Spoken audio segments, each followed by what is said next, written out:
Assalamualaikum warahmatullahi wabarakatuh. Hai, selamat pagi semuanya. News and Rhythm on Radio pagi ini menjumpai Anda ya langsung dari gedung DPRD Provinsi Sumatera Utara, Rabu 1 November 2023 di Podcast Today atau di Parliament Talk ya. Hari ini kita akan ngobrolin seputar reses, hasil reses, dan juga bersama narasumber saya juga ternyata baru ditunjuk ya sebagai Pansus Pariwisata DPRD Provinsi Sumatera Utara. Kita akan ngobrol selama 1 jam ke depan bersama saya Ame Maulidia dan juga narasumber saya Bapak Rudi Hermanto, anggota fraksi PDI Perjuangan DPRD Sumatera Utara. Selamat pagi Pak Rudi, apa kabar? Lama tak suwo. Selamat pagi Ami yang cantik dan seluruh pendengar NR dimanapun berada. Iya, ini mau apapun platformnya pokoknya ngobrol sama Pak Rudi pasti selalu seneng deh. Oke, dan jangan lupa ya pendengar dimanapun Anda berada, Anda bisa gunakan line WA kami di 081361093928 dan juga akses kami melalui streaming di newsandrhythm.websiteradio.com, kemudian media sosial kami di Instagram dan juga di YouTube kami karena sedang live streaming, dan juga tentu saja siaran ini bisa Anda dengarkan di Radio 99 MOS FM Medan. Oke, Pak Rudi, minggu lalu ya DPRD Sumatera Utara ini sudah menyampaikan laporan hasil reses ya di paripurna. Nah biasa ini ya kan kepo terhadap kehidupan anggota dewan apa nih Pak hasil reses sidang kelima ya untuk minggu lalu untuk dapil Bapak nih. Saya tidak mengatakan Ami kepo, tetapi inilah sesungguhnya yang harus ditanya oleh masyarakat dan diketahui oleh seluruh masyarakat di Sumatera Utara. Apa-apa saja sih kerjanya DPRD dalam rangka menjumpai masyarakat di reses tersebut, menjemput aspirasi apa-apa saja yang menjadi keluhan yang belum tersentuh, belum tercover, belum terkerjakan oleh mungkin Bapak Gubernur yang baru selesai, Bapak Edi Rahmayadi. Sekarang Bapak PJ sudah menerima kami dengan seluruh aspirasi masyarakat Sumatera Utara. Oke, dan ini berarti laporan pertama untuk PJ Gubernur berarti ya? Iya. Yang pertama ya. Oke. Nah apa nih Pak yang disampaikan? Berarti ini kan tentu saja menyampaikan keluhan aspirasi masyarakat. Tadi yang masih menjadi kendala apa yang paling prioritas nih yang disampaikan? Hampir semua prioritas.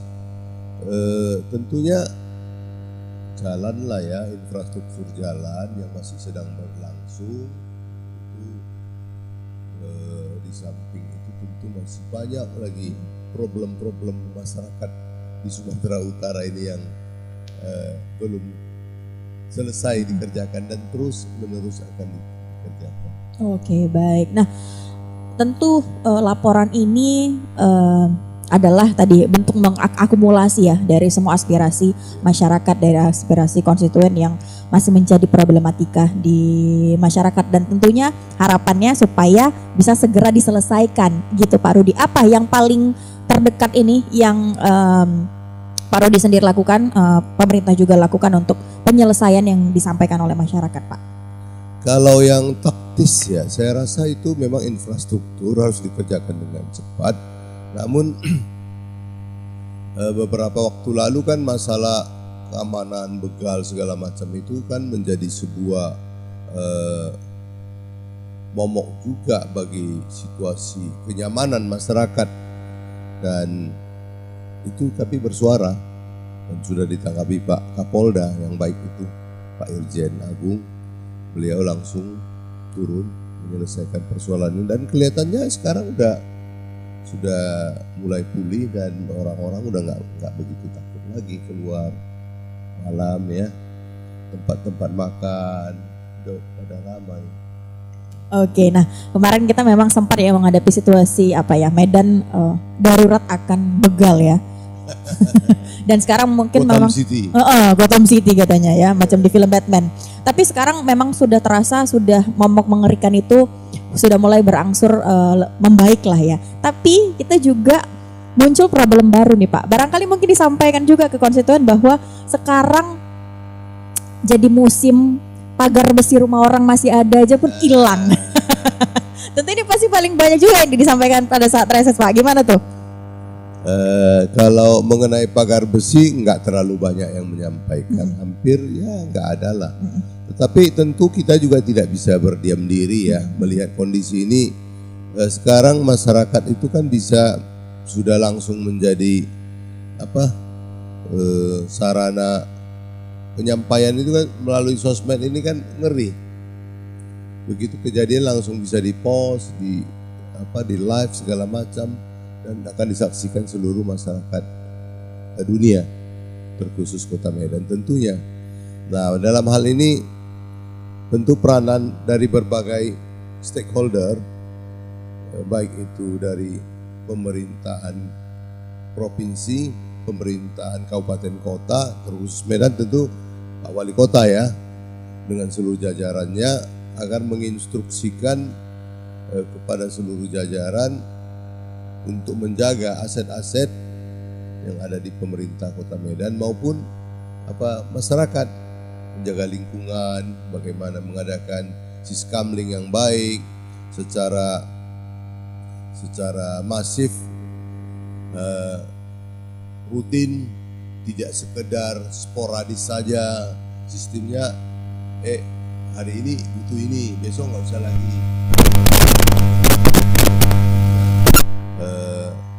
Menjadikan rutinitas bahwa Medan itu butuh juga patroli. Ya, dari pihak kepolisian juga tentu akan menurunkan. Medan pemerintah sendiri ada Satpol PP, ada dinas, ada Kepling, camat, lurah dan lain sebagainya yang bisa melibatkan juga masyarakat. Kalau zaman dulu kan ada Hansip, sekarang udah nggak ada lagi. Tentu model-model seperti ini harus kita kerjakan bersama, menjadi sebuah kebutuhan. Kalau memang situasi masyarakat nggak baik-baik saja, nah kalau udah baik-baik ya oke lah, nggak usah lagi kan. Saya kemarin kemana ya jalan-jalan, kayaknya sih Jawa Barat, di Bandung lah ya, di Bandung. Saya baru dari Bandung, saya lihat di toko-toko di sepanjang jalan itu banyak bergantungan tas-tas itu yang dari kain, kan jualan mereka digantung di depan toko itu banyak banget.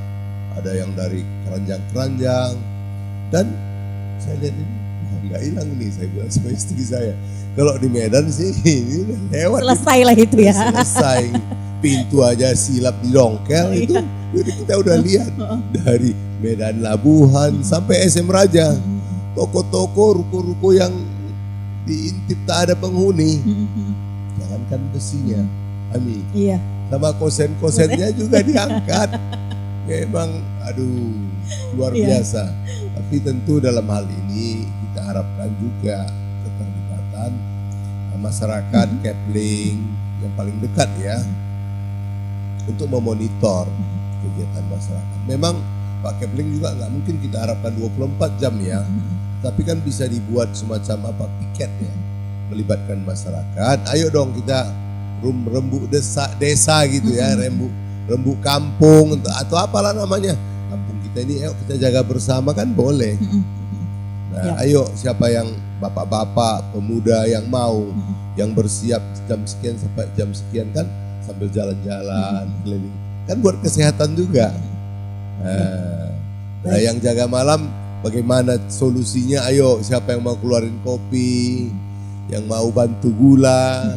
Saya pikir kalau semua disampaikan secara terbuka, tentunya masyarakat itu akan berkenan. Ya, jadi apa ya? Betul nggak, Ami? Betul. Jadi kolaborasi dari semua pihak ya, dari masyarakat, pengurus desa, aparat dan semuanya. Nah, dan tentu saja ini kan juga bisa berhasil dengan baik apabila tadi apa yang menjadi keinginan masyarakat, yang menjadi prioritas di masyarakat ini dapat diperhatikan. Dan seperti juga topik kita bahwa bagaimana sih menjaga amanah ya di suara konstituen. Seperti Pak Rudi sendiri nih, kita tahu bahwa terus nih menjaga suaranya di konstituen ya, terus akrab. Nah, seperti apa sih Pak kalau tadi kita bicara soal laporan reses, tentu dalam reses itu apa yang Bapak lakukan sehingga bisa melakukan reses secara menyeluruh gitu ya, dan tentu selalu dekat pastinya dengan konstituen. Saya koreksi dikit ya Mia, saya nggak menjaga suara, saya hanya menjalankan tugas. Jalankan tugas, baik, kita koreksi ya. Ya, ketika saya menjalankan tugas, sebagaimana saya telah disumpah menjadi anggota DPRD, ya mendatangi konstituen, mendatangi masyarakat di dapil. Terkhusus itu reses di daerah pemilihan. Sedangkan kegiatan lain nanti kita fokus ke reses saja. Artinya masyarakat pemilih yang di dapil saya itu 11 kecamatan, ya secara rutin harus saya lakukan pertemuan-pertemuan. Tidak pun reses, kita kan boleh juga ngopi-ngopi sama masyarakat. Nah, dengan adanya pendekatan yang kita lakukan secara rutin, tidak sekedar hanya 5 tahun sekali kita datangin mereka. Ada hari-hari besar, 17-an kita boleh terlibat, ada suasana lebaran boleh tegur sapa, saling maaf-maafan. Banyak kegiatan-kegiatan yang bisa membuat kita bertemu senantiasa dengan masyarakat. Dengan demikian kalau mereka merasa ada sesuatu yang perlu saya bantu, ya saya harus cepat. Dengan segala daya yang saya miliki, ya tentu kita langsung respon. Nah, ketika mereka merasa itu sebuah perbuatan yang memang pantas dilakukan oleh anggota DPR, mendapat respon yang positif, ya tinggal mereka. Jadi kita bukan artinya menjaga suara, ya memang melakukan sesuatu yang memang merupakan kewajiban sebagai anggota DPR. Tapi justru jadi lebih dekat ke masyarakat dengan tadi ya ngopi-ngopi bareng daripada mungkin seremonial reses, karena lebih intim ya kalau ngopi bareng terus ketemu pas hari raya gitu ya, daripada kegiatan reses yang mungkin lebih seremonial gitu ya Pak. Tapi kalau reses memang menjadi sebuah aturan ya, sudah merupakan undang-undang yang harus kita jalankan. Ada tugas DPR itu setahun 3 kali reses. Nah, di reses itu apa yang dilakukan? Yaitu kalau yang formal itu, yang informal itu ya pertemuan di warung-warung. Sebetulnya sama intinya, cuman karena dia di reses ada notulen, ada yang lebih seremoni lah ya. Ada sebuah aturan yang harus kita ikuti dan disampaikan di paripurna. Oh ini loh keluhan masyarakat. Kalau sebetulnya menurut saya ya, pendapat saya pribadi, kalau kepala daerahnya responsif, DPR-nya kerjanya responsif, terus bisa disampaikan cepat ke dinas, aksesnya bagus, cepat tanggap, saya pikir reses itu malah nggak perlu. Betul kan? Coba ada masyarakat ada keluhan, Pak ini kami. Jadi harus nunggu reses dulu gitu ya? Enggak, reses itu kan kalau andai kata saya jalan-jalan, di Belawan ada ini masalah tembok sungai. Nah, kita langsung lihat, kita telepon ke dinasnya respon. Saya pikir itu kan nggak perlu menjadi sebuah birokrasi yang berbelit-belit, pengusulan tahun depan. Nah, inilah proses berbangsa dan bernegara ini. Baik, betul. Nah, kami undang lagi Anda untuk interaktif ya di 081361093928. Ada yang menarik nih, Pak Rudi juga tergabung ya ke dalam Pansus Pariwisata DPRD. Asik ini. Kota DPRD Sumatera Utara. Ini saya lihat di TikTok dan Instagram sempat dari si gali-gali juga nih. Nah Pak, apa nih program prioritas dari Pansus Pariwisata DPRD Sumatera Utara nih? Jadi saya harus bercerita begini, bahwa alam Tuhan memberi kita itu banyak kemurahan hati, memberi banyak keindahan-keindahan alam yang belum bisa kita jual. Sementara banyak negara yang mesti menciptakan sesuatu untuk mendatangkan turis. Kita punya sangat banyak, tetapi persoalannya pertama mungkin dari sisi negara ya, pemerintah daerah, pemerintah pusat sampai daerah. Kalau pusat oke lah, udah bagus. Jadi pansus ini kan kami berkunjung ke beberapa daerah. Sumatera Utara itu baru mengusulkan desa wisata 30-60. Sementara di Bandung sudah berjalan 2000 desa. 2000 desa di Jawa Barat sudah per hari ini kita baru start mau 30-60 dalam proses pengusulan, pembahasan. Mereka itu sudah berapa tahun yang lalu. Hari ini kami tanya berapa desa wisata Jawa Barat? Udah 2000 desa. Jadi setiap desa-desa itu sudah bisa mendatangkan hasil. Bahkan desa-desa dengan keunikan yang lokal, di perkampungan biasa saja, ketika mereka masyarakatnya bisa mengemas sesuatu, katakanlah dodol contohnya, ada perkampungan dodol. Dan mereka akan buat dodol di sana, mereka jual. Dan kita datang, turis itu berombongan ke sana, Sabtu Minggu.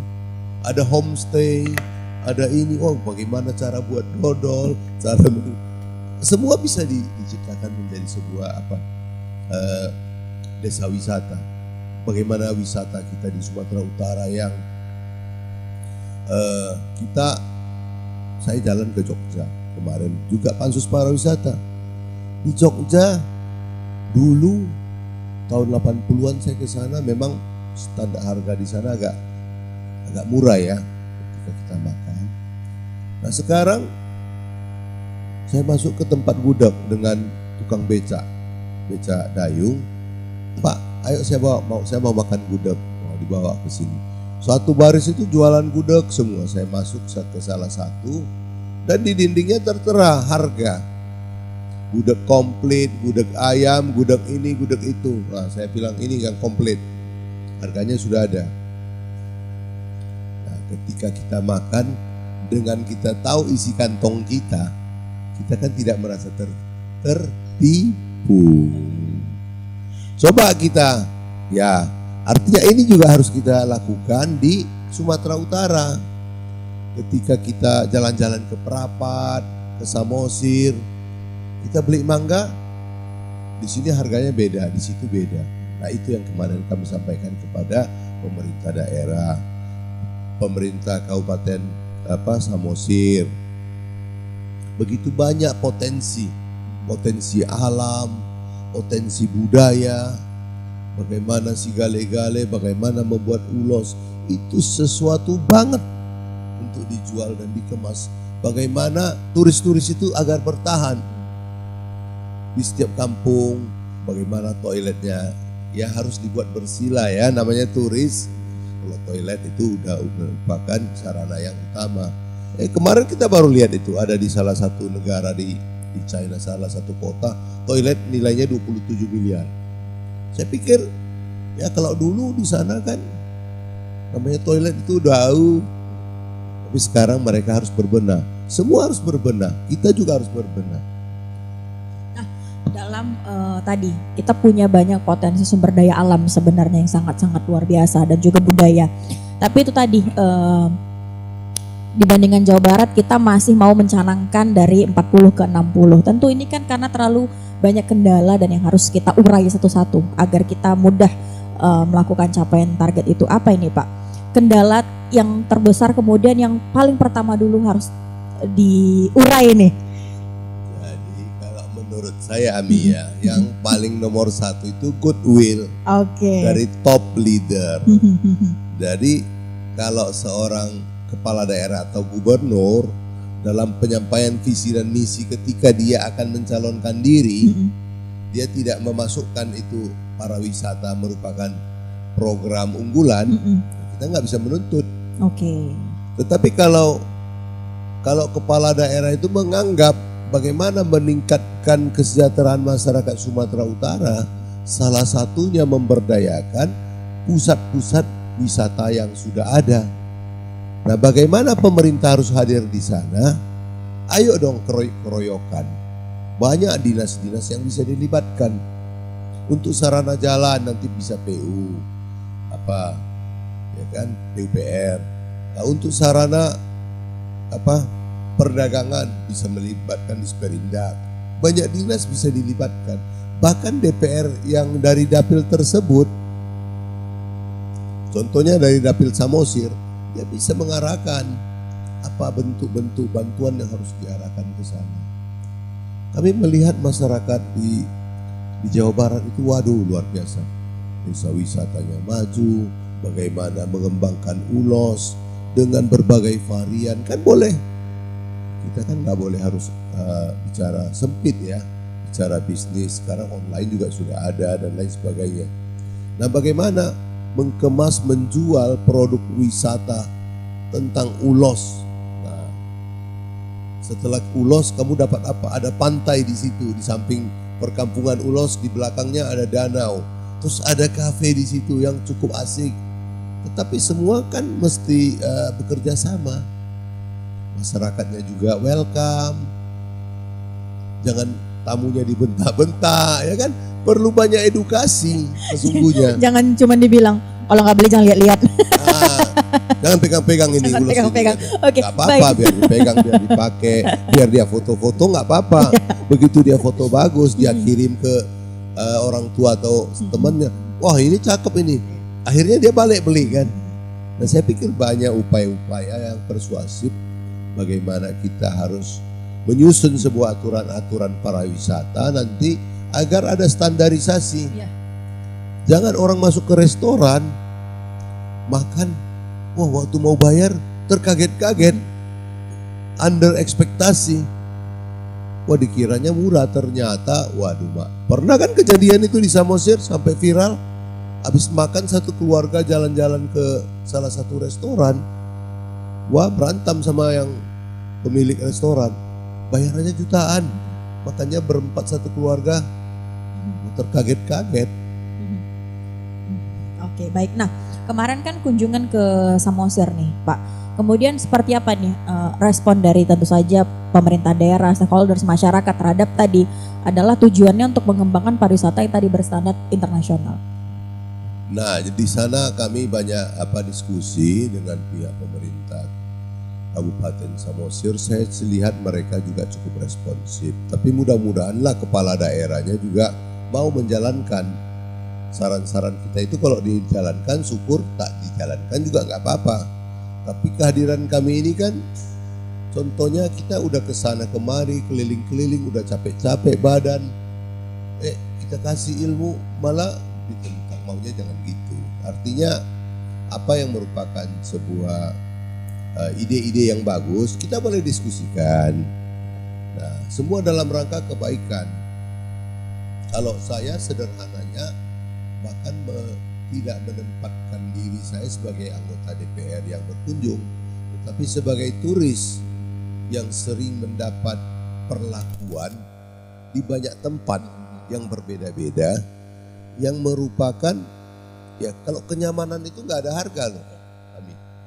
Kita aman, nyaman, sejuk, tenang. Kita kemana-mana nggak takut kena copet. Nah, kenapa di Bali itu orang luar suka datang? Ya karena memang masyarakatnya welcome. Mau pakai bikini jalan-jalan dulu ya. Kalau sekarang mungkin ada aturan yang lebih apa. Tetapi di daerah tertentu juga nggak terlalu mesti. Ya namanya orang kan turis jalan-jalan perlu rileks, memerdekakan diri, healing. Healing itu ya bebasnya. Tetapi jangan juga mengabaikan aturan-aturan lokal. Kalau memang ada, tulis saja di sini tidak boleh telanjang, di sini tidak boleh, di pantai-pantai kan boleh dibuat apa. Nah, Anda boleh berenang jaraknya sekian meter, hati-hati ada rumput. Apa ya kalau di Samosir itu apa? Rumput danau itu kan geli tuh, saya pernah kena itu. Oke, jadi ada warning sehingga masyarakat tahu, turis tahu. Oh, kalau lewat segini berbahaya. Kalau di sini boleh begini. Terus makanan halal non halal dibuat. Kalau ke NTB di Gili Trawangan itu mereka tidak buat apa. Mereka buat apa? Makanan non halal itu tulisannya spesifik apa? Monster. Dia nggak gambar pig. atau gambar baju, tapi dia buat monster. Monster. Monster orang nanya. Ya, ya. Ketika dia bilang monster, orang kan bertanya apa itu monster. Tapi kalau orang yang awam udah ngerti nih. Oke, baik. Jadi memang perlu banyak hal sebenarnya yang Monster dibenahi. barbecue. Barbecue. Berarti bukan barbecue daging sapi ya, tapi daging yang lain gitu ya. Oke, baik. Nah, setelah Samosir Pak, apakah akan ada kunjungan lagi ke situ untuk mengevaluasi kemarin nih, yang di kedatangan kemarin, atau nanti akan berganti ke daerah lain? Kami tentunya ya kalau saya Samosir memang favorit saya ya dan keluarga. Kalau dalam hal mengembangkan pariwisata, saya pikir cukup banyak, sangat banyak. Yang dekat-dekat aja di sini ada Danau Si Ombak, yang dekat di Marelan, ada di Belawan juga ada perkampungan Bangandeli itu kalau ditata, saya sudah bolak-balik ke sana. Itu pemukimannya juga ada ciri khas. Rumah-rumah di atas air, bagaimana menata itu menjadi sebuah daya tarik turis. Terus sepanjang pantai saya lihat ada jembatan yang bagus, bisa di kanan kiri dibuka jual-jual makanan, jual seafood, jual keripik yang pakai ikan gitu-gitu, penganan-penganan kecil, air kelapa, duduknya santai, angin sepoi-sepoi. Iya, nyore-nyore ya, santai sore hari. Tapi yang penting aman. Jangan letak kereta balik. Gak ada lagi, nggak bakal datang. Nah, disitulah dibutuhkan kerjasama seluruh masyarakat. Bagaimana ya kalau ibarat kata tetua-tetua desa atau bangun raja-rajanya, tokoh agama duduk bersama dengan anak-anak muda, putri, ibu-ibu, bagaimana kita bangun desa wisata. Itu merupakan sebuah impian saya, Mi. Iya. Kalau Belawan itu dengan kehidupan masyarakat nelayan yang katanya ya kalau pulang bawa hasil baru aman. Iya. Nah, ibu-ibu yang tinggal di rumah apa yang mesti dikerjakan? Anak-anak apa yang mesti dikerjakan? Karena memang kalau desa wisata ini berhasil, selain mendongkrak pariwisata, tentu perekonomian akan jadi lebih baik ya kan Pak? Iya, bisa ternak kepiting. Orang kan pengen lihat gimana itu ternak kepiting. Namanya ada hotel kepiting sekarang kan di YouTube ya. Nah, orang pengen lihat gimana itu kasih makan kepiting. Nah, terus anak-anak mungkin kita suruh buat perahu-perahu lomba untuk ditonton sambil mereka juga belajar untuk menjadi atlet suatu hari kelak kan. Kalau setiap hari Senin, Rabu, Jumat atau Sabtu ada lomba perahu jam sekian, wah orang akan datang. Baik. Jadi banyak sebenarnya yang bisa dimanfaatkan ya kan Pak. Tadi untuk pariwisata, kemudian yang pasti mendongkrak perekonomian. Kita break dulu Pak Rudi, dan pendengar jangan kemana-mana karena kami akan kembali sesaat lagi.